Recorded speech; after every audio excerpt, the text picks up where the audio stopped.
في البداية نقول لك ألف مبروك هذا الانتصار. إيش كان سر هذه البطولة أو هذا الموسم المميز بالنسبة لكم كلكم؟ شفت انت صار لهم هن يعني كذا فتره احنا عم نتابع الهلال مو بس من هلا، دائما عم ينافس على البطولات، بس سبحان الله ما عم يتوفق في الاوان الاخيره يعني.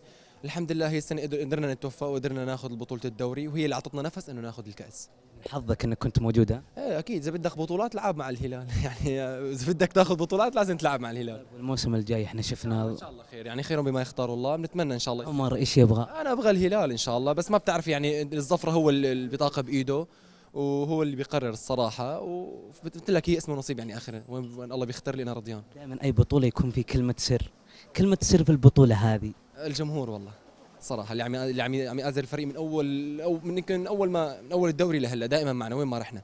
تتمنى عمر السومة يكون في مستواه اليوم على الأقل عشان تنافسه؟ اي والله، لا عمر السومه من افضل اللاعبين، يمكن اجوا على السعوديه وصعب يجي واحد مثله. بتمنى له الخير دائما والله، بس بتمنى انه يخسر ما يربح علي. أفضل هزوجة سمعتها من جمهور الهلال. انا بحب دائما هو يا هلالي.